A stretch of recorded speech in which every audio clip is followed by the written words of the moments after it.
Polígrafo de la Estrella de Panamá. Bienvenidos, gracias por estar en el Polígrafo de la Estrella de Panamá. Hoy vamos a cambiar el rumbo de la política para entrar en algo que hace pues mucho más refrescante la conversación, es cultural. A veces yo pienso, ¿sabes qué? Debería de mejor dedicarme al periodismo cultural porque es tan sabroso y no tiene tantos dolores de cabeza. Viendo a Carlos Aguilar hoy, un gran amigo, es un colega, es una persona que ha trabajado muchísimo en el sector audiovisual, aquí en Medcom, bueno, cuando era Telemetro hace tiempo, que estábamos en calle 50, ahí te conocí.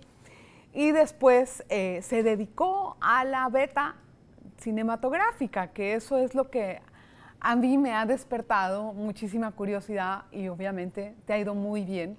Bienvenido. Muchas gracias, Adelita. Gracias por la aquí. invitación. Al contrario, yo veo que tú has hecho un esfuerzo muy grande en un trabajo de documental para que se llama Panama All Brown, que es la vida del legendario boxeador de los años 20, el primer latinoamericano que llegó a ser un campeón mundial de boxeo. Y eso fue, bueno, pues una gran gloria.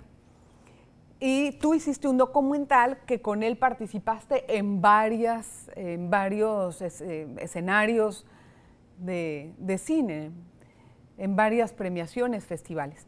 Pero me gustaría que me cuentes el inicio. ¿Qué pasó con Panama All Brown? A ver, ¿de dónde te salió eso a ti? Bien rapidito, porque la historia es larguita. Esto empezó hace más de 25 años. Yo todavía era estudiante de cine. Yo estudié en La Habana. En esa época el internet no estaba tan desarrollado como ahora. Y la manera más cercana que tenía yo de informarme de lo que pasaba en Panamá era que cada vez que alguien viajaba a Cuba, mi mamá me enviaba recortes de periódico y demás. Mira tú. Y en uno de esos recortes estaba una sinopsis, un resumen de la historia de la vida de Panama All Brown. Yo sabía desde niño que habíamos tenido un campeón que se llamaba Panama All Brown, pero fue ahí donde me di cuenta que había sido el primer latinoamericano en lograr esa proeza. En mi escuela había gente de todos los países de América Latina, claro. Y te imaginarás que cuando se encuentra mucha gente de diferentes países, todo el mundo quiere sacar que yo soy el mejor en esto. Entonces, cuando a mí me llegó que los panameños fuimos los que tuvimos el primer campeón, salí de una vez, bien, aquí nosotros somos los mejores en boxeo. Bueno, la cuestión es que desde ese momento me quedó las ganas. Estando ya en Panamá, uno se enreda en el día a día, el trabajo y demás, como bien dices, en los medios de comunicación que son muy absorbentes. Y luego de eso tuve acceso en el año 1996 a un suplemento Talingo que todavía se hacía en aquella época. Y ahí habían varios resúmenes de momentos de la vida de él. Y ahí descubrí que era un personaje sumamente interesante. Sí. En ese momento yo lo que quería hacer era una película de ficción. Y en el 2000 empezamos a escribir el primer guión, después otro guión, pero era muy caro porque es 1920, vivió en París, en Nueva York, entonces imagínate, es una película así. No. Y se fue pasando el tiempo hasta que en el 2014 cumplí 50 años y dije, yo creo que ya es tiempo de que yo empiece a cumplir mis sueños porque ya se está pasando la vida. Y decidí renunciar al trabajo que tenía aquí en Corporación. Es una decisión muy fuerte, ¿no? Sí, la verdad. Porque tenías muchos años de estar trabajando acá. Muchos años, y además en esta empresa siempre me han tratado muy bien, pero dije, ya es hora de que yo haga las cosas que quiero hacer. Y una era hacer el documental. Y me tomó 3 años y medio terminar la investigación, que ya tenía 20 y tantos años de estar haciendo. Dije, vamos a hacer un documental, porque si me quedo esperando la ficción, nunca va a haber el dinero para hacer la ficción. Y con tanto material que tenía, empezamos a recabar más fotos, más imágenes de archivo, que en Panamá es un problema. Esa es la parte más difícil de hacer cosas históricas. Es el archivo audiovisual, que no hay una cinemateca en este país. Muchas de las cosas las conseguí afuera. Juan Carlos Tapia me facilitó las peleas. Él tiene los 5 momentos de los combates de All Brown, que son los únicos que hay en el mundo. No me digas. Sí, los únicos que hay en el mundo. Es respetable ese señor Juan Carlos Tapia. Y entonces, pues, ahí recabamos más fotografías, más imágenes de archivo de él, la mayoría de Europa. Y bueno, a principios de este año, pues, estrenamos el documental en el Festival de Cine de Panamá, como bien dijiste.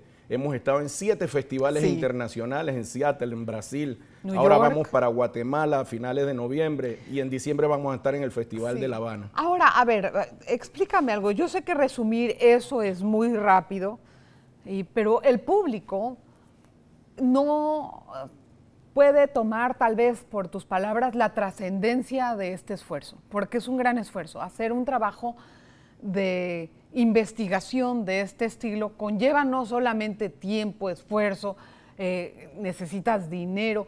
¿Cómo hiciste con el dinero, por ejemplo? Bueno, todos mis ahorros se fueron en Al Brown. ¿De verdad? Sí, la verdad que... ¿Cuánto costó? Si contabilizáramos todo, incluso las cosas que algunos amigos aportaron, fácilmente el documental costó como $300,000. No puede ser. Sí. Wow. Y en costo real que hubo que pagar, pues aproximadamente como $125,000, ¿no? Eso es bastante. Sí, sí. Conté con el apoyo para terminar del Fondo de Cine, de la Dirección de Cine del Ministerio de Comercio e Industria, que me gané la oportunidad de tener el fondo para postproducción. Ya se me habían acabado los ahorros, así que gracias a eso pudimos hacer la mezcla de sonido, la colorización y demás. Y conté con el apoyo de Metcon. Como te digo, siempre hemos tenido una buena relación aquí con la corporación, y Metcon como coproductor patrocinó el viaje de un camarógrafo y mi persona a Francia, a España, donde entrevistamos al biógrafo que murió lastimosamente este domingo que acaba de pasar. No ayer, no este domingo, sino el domingo anterior. Entrevistamos al biógrafo en Madrid, estuvimos en Valencia, donde él perdió el campeonato después de 6 años casi de ser campeón. Estuvimos en Nueva York, en todos los lugares donde él vivió, en el hospital donde murió, y todo eso fue por la coproducción de Metcon. Y bueno, lo demás fueron los ahorros, como te digo. Wow, pero es que eso, o sea, para un profesional que vive de esto, sacrificar su dinero realmente por un sueño, porque eso es lo que es. Ni siquiera conociste a Al Brown, no tienes ningún contacto con él. Es como un asunto, no sé, un karma, un kármico. O sea, tú no te has puesto a pensar por qué él en especial y tanto sacrificio dedicado a este gran personaje. Es que no es que no lo merezca. Sí, claro, el personaje realmente, cuando la gente público tenga la oportunidad de ver el documental, que casualmente el 8 de noviembre se estrena en los cines en Panamá, la gente va a entender la calidad de ese personaje, de verdad, es la personalidad. Era un genio, o sea, no era un simple boxeador, hablaba 6 idiomas, tocaba instrumentos musicales, era bailarín. Bailó con Josephine Baker, una gran bailarina norteamericana que se nacionalizó francesa, también vivieron en la misma época. Era amigo de Jean Cocteau, amigo de Picasso, amigo de Dalí, o sea no era un simple boxeador. Exacto, fue el primer panameño universal. Exacto. Y además, como bien dice uno de los que entrevistó en el documental, para que no quedara duda de dónde venía, se puso como apodo Panamá. Entonces, y además es un héroe olvidado, Adelita, como muchos héroes y heroínas de nuestra historia, a los que me gustaría tener la oportunidad también de rescatar y presentárselo a las nuevas generaciones que a veces no conocen mucho de la historia de este país. Eso es lo interesante. Vamos a hacer una pausa, Carlitos, vamos a regresar enseguida con mucho más acerca de este documental, del gran esfuerzo, la cantidad de personas que estuvieron involucradas y también del futuro de todos los, o sea, del asunto audiovisual en el país o en el mundo más bien. Una pausa, regresamos enseguida. Polígrafo de la Estrella de Panamá. Polígrafo de la Estrella de Panamá. Gracias por continuar en sintonía.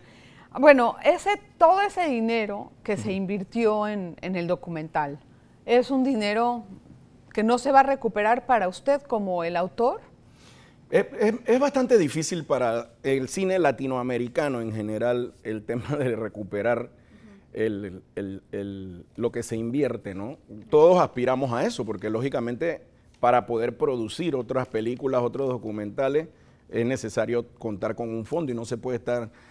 Pero realmente es bastante difícil, ¿no? Porque de cada entrada es solo un mínimo porcentaje lo que llega a la producción.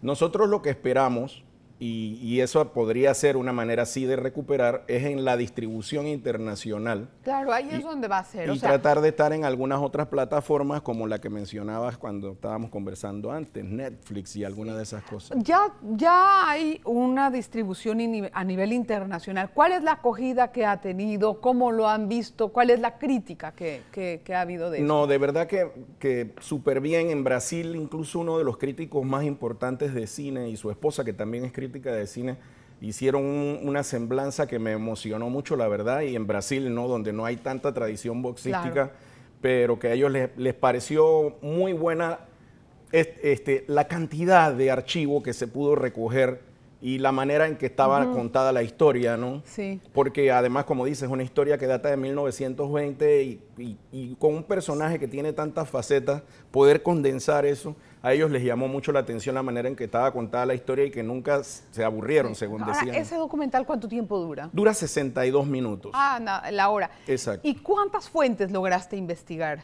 Bueno, o entrevistar? En el documental aparecen como 7 u 8 personas que son las que cuentan la historia a través de sus entrevistas, ¿no? Pero yo entrevisté muchos más, solo que, bueno, tenía que decidir. No todo el mundo aparece, obviamente. Exacto, tenía que decidir cuáles eran los. Y entonces está Daniel Alonso, que es una enciclopedia ambulante del boxeo, Juan Carlos Tapia, que también es la persona más conocedora de boxeo a lo mejor en nuestro país. Muy respetados estos Así es. personajes. Está Alberto Barru, de las agrupaciones afropanameñas, que es un ávido contador de la historia del aporte de los afrodescendientes a nuestra historia nacional. Gerardo Maloni, que también es documentalista y que habla también en el documental. Álvaro Menéndez Franco y algunos otros conocedores, Carlos Winter, que también estaba escribiendo algo sobre Al Brown. Y bueno, el biógrafo oficial, Eduardo Arroyo, que fue el que escribió la primera biografía sobre la vida de Al Brown, que es un español, ni siquiera un panameño, ¿no? Y que además para él Al Brown era como también igual lo que tú me preguntas a mí, ¿no? Yo creo que cuando estuvimos conversando, que lo entrevisté, yo le comentaba a él y él se sonreía porque dice que él también sentía a veces lo mismo. Cada vez que pasaban los días y los años y yo no concretaba hacer ni la película ni el documental, la verdad que yo sentía como que Al Brown me hablaba en las noches y me decía, hey, ¿qué pasó conmigo? ¿Verdad? No te olvides de mí. Esas cosas, bueno, yo no sé, hay gente que tiene esa sensibilidad y que puede sentirse muy identificado con eso, parte de las misiones de vida que uno viene a hacer. ¿Hay algún sobreviviente de su familia? No, aquí en Panamá no. Mira que hubo varias veces que me decían, mira, que encontramos a alguien que sí puede ser un nieto, un sobrino, y cuando iba a Colón y averiguaba, no, nosotros somos Brown, pero verdad no tenemos nada que ver con ellos. ¿Él tuvo hijos? ¿Él tuvo hijos? Bueno, lo que te iba a decir, ya terminando el documental, a uno de los amigos que participa en el documental le llegó un recorte de periódico de los años 50 en Mississippi, o Missouri, ahora no recuerdo bien, donde hablaba de una esposa y un hijo que había quedado después de que él murió, pues como murió tan pobre no le había quedado ninguna herencia ni nada, pero no mencionaban nombre de ninguna de estas dos personas. Así que no hubo manera de poder contactar a nadie. Pero hasta en los 20 y tantos años que estuvimos investigando y trabajando en el documental, no.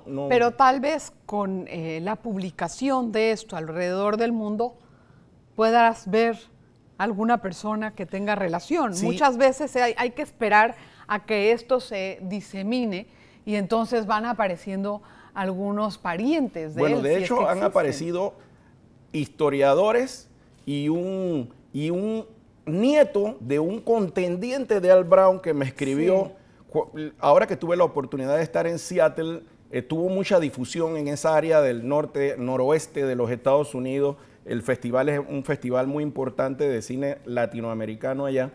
Y apareció un nieto de un contendiente de Al Brown que me mandó un montón de fotografías y recortes de cuando ellos, su abuelo y Al Brown tuvieron el encuentro, ¿no? Exacto. ¿Ya te sientes satisfecho con este trabajo? La verdad que sí, mira, Y en Seattle y en Nueva York, por ejemplo, la comunidad de panameños residentes allá se portaron de maravilla. En Seattle incluso me agarraron, me adoptaron, me llevaron a comer, me dieron regalos, o sea, estaban muy emocionados con ese tema. Por ese lado del cariño de la gente y en el Festival de Cine aquí en Panamá, que asistieron más de 800 personas a la proyección en el Teatro Balboa, eso me llena mucho de satisfacción. Y diciéndote eso de que Al Brown me hablaba al oído, el otro día yo le comentaba a mi esposa que un montón de cosas buenas me han empezado a pasar durante este año, producto del documental. Sí. Y que tal vez... ¿Qué cosa para ver? Un montón de cosas buenas. A lo mejor en la próxima entrevista te cuento cuando se concreten. Lo que pasa es que me pregunto, después de haber hecho todo este trabajo que lleva mucho sacrificio, uno lo dice fácil, pero desprenderse del ahorro que uno tiene para hacer una película o un documental de alguien que ni siquiera conoció, es demasiada pasión por ese tema en específico. Entonces, ¿qué sigue para ti? ¿Qué sigue para ti como profesional del cine? Bueno, cuando terminé esto le dije a mi hermano que ya yo terminé cansado y que no sabía si iba a volver a intentar hacer otra película. Obviamente porque acabas de terminar la carrera. De hecho, mi hermano quiere de todas maneras y ha seguido en el intento de hacer la ficción, la película de ficción. Pero bueno, todavía están en el proceso de recoger los fondos, que son mucho más de lo que te comenté en el documental.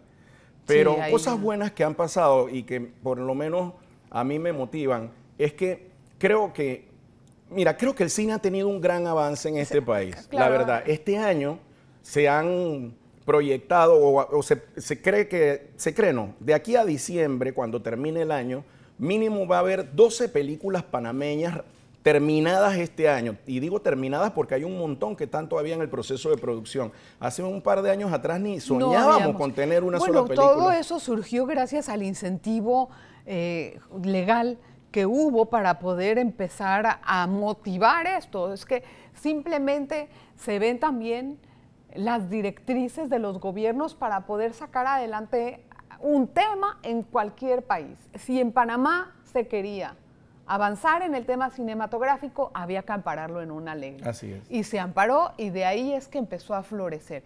Entonces es que yo te pregunto, ¿cuál es el futuro del país en el tema cinematográfico? No solamente de producciones nacionales, sino cómo tú lo observas a nivel también como un escenario para que vengan aquí otras empresas a filmar. Sí, de hecho aquí se producen muchas películas y programas del extranjero que a veces uno ni se entera.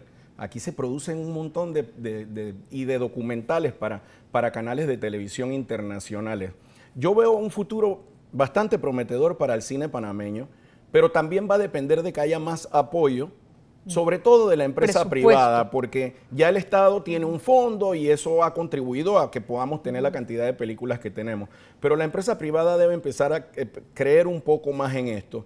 Yo creo que el público sí ha sido noble. El público panameño va a ver las películas panameñas. Oye, la de Durán, por favor, sí, todo el mundo fue, aunque era una producción de lujo a nivel internacional, el hombre se merecía esa gran gloria y todos estábamos fascinados con la historia de uno de los nuestros, ¿no? En el Hollywood. Y bueno, y realmente la gente va y asiste a las películas panameñas. El público también está haciendo su aporte. Hace falta un poco más que la empresa privada invierta en esto y lo vea como una industria que genera un montón de riqueza, genera empleo, genera, ¿sabes?, movimiento, porque todos los gastos que uno hace para producir una película se quedan en el país y en la economía nacional, ¿no? Yo creo que sí, el cine va a crecer mucho más. Y si me preguntas nuevamente eso de cómo veo el futuro, para mí, yo creo, por lo que dijiste, que la ley de cine contribuyó mucho a que el cine haya crecido cuando el Estado se determina que algo crezca. Creo que ahora nos hace falta la ley de cultura, para que no sea solo el cine, sino todas las manifestaciones artísticas que puedan desarrollarse. Sí. Y eso es invertir en seguridad ciudadana. Sí, o sea, en vez de invertir en cárceles, vamos a invertir en cultura y vas a ver cómo vamos a tener menos violencia y delincuencia en las calles. En el próximo bloque vamos a traducir la palabra cultura, porque se entiende a veces como un tema amorfo. Entonces hay que traducirlo un poquito más en el día a día de todos y en la forma en cómo esto puede ayudar al desarrollo del ser humano. Olvídese de la criminalidad o de esto y del otro, es al desarrollo integral del ser humano. Una pausa, regresamos enseguida. Polígrafo de la Estrella de Panamá. Polígrafo de la Estrella de Panamá. Gracias por continuar en sintonía.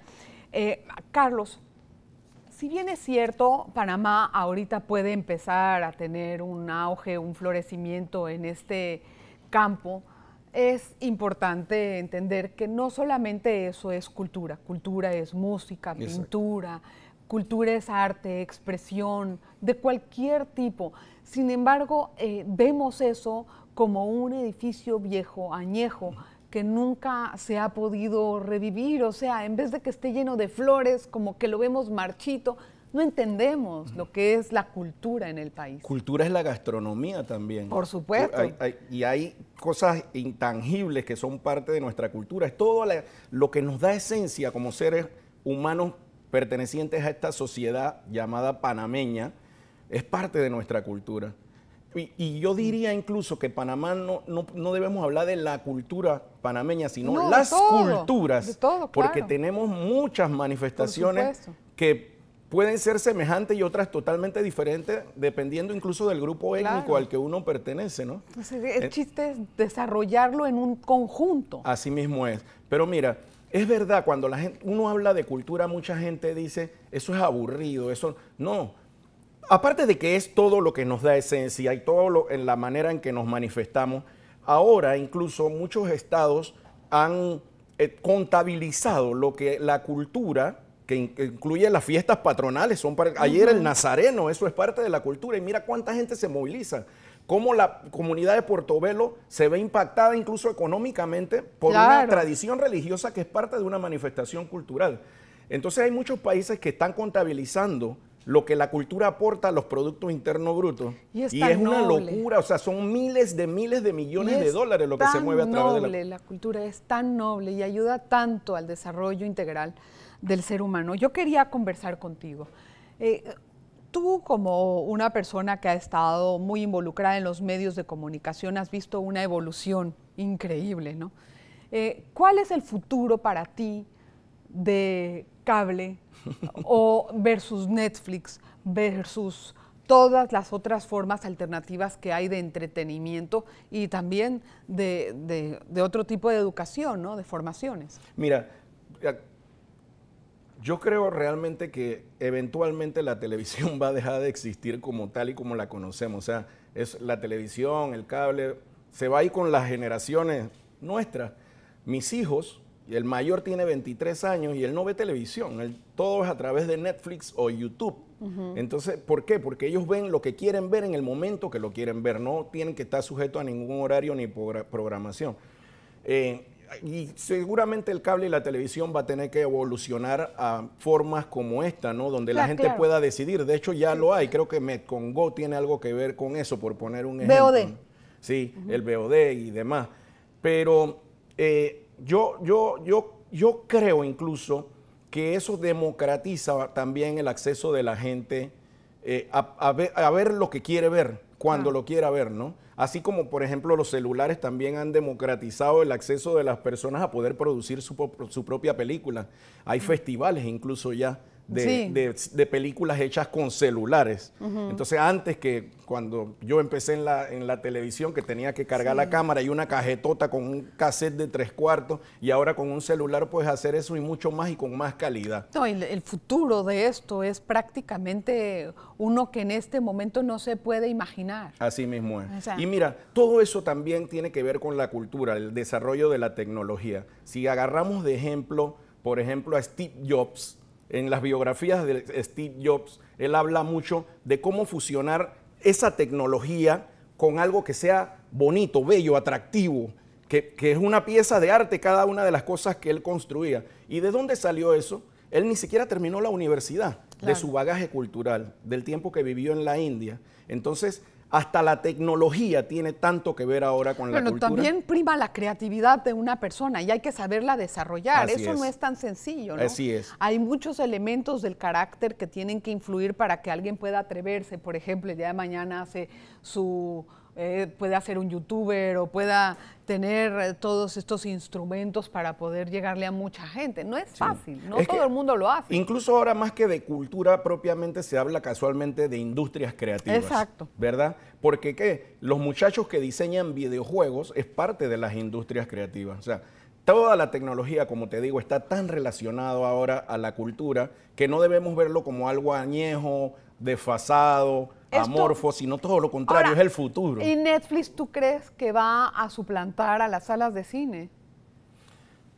Bueno, cuando empezó la televisión se creía que el cine iba a desaparecer también, ¿no? Pero, y de hecho con los videoclubs también se dijo, y hubo un bajón, exacto, en la afluencia de la gente al cine. Pero yo creo que la experiencia de que apaguen la luz y estés en una sala con ese sonido, y ahora si te pones a ver también hablando de tecnología, ya hay hasta 4D, que no es solamente que lo ves con profundidad, sino que además sientes, la silla se mueve, te tiran agua en el cine, de verdad que hay un par de salas aquí.